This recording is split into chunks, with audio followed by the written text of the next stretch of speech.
take your orders from him. Is that much clear?" "Yes," Ward said. He had to fight to keep the bitterness he was feeling from showing in his voice. He had been prepared for anything, but this was too much to accept cheerfully.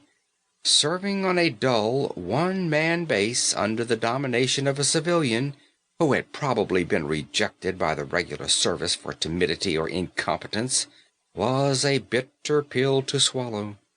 Ward found a real, though illogical, resentment welling in him, and the object of this resentment was Thomas Halliday.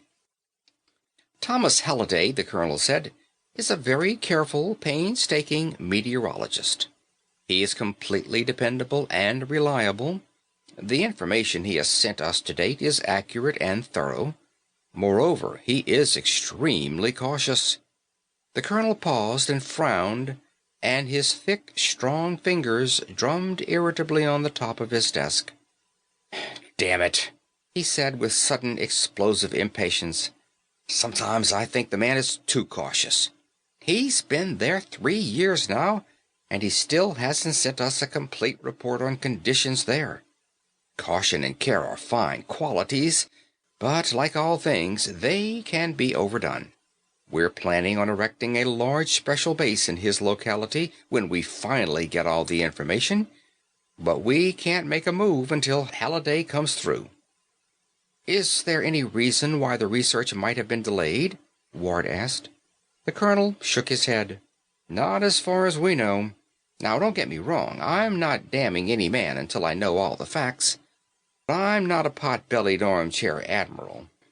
I've been in the void myself long enough to realize that you can't pass judgment on a man's work until you've actually seen the situation he's up against.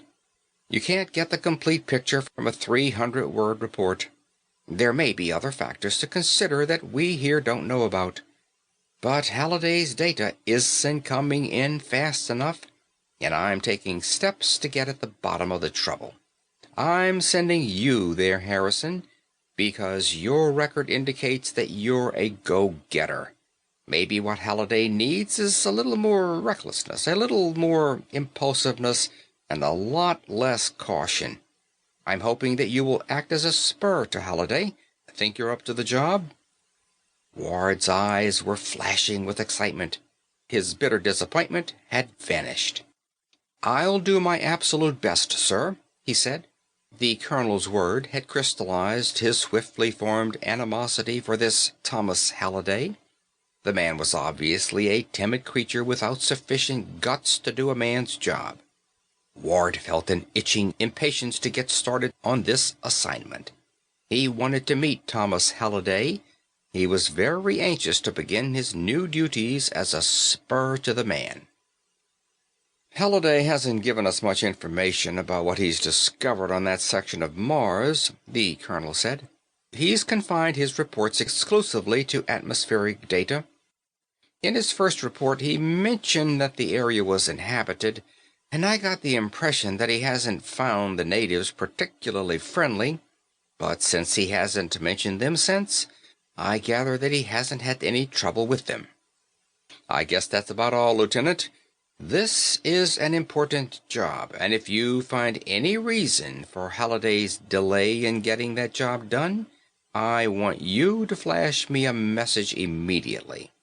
I'm putting a lot of confidence in you, young man, but I don't think it's misplaced." The colonel stood up and extended his hand. "Good luck, son." Ward took the older man's hand in a firm grip. "Thank you, sir. I'll do everything I can to justify your confidence in me."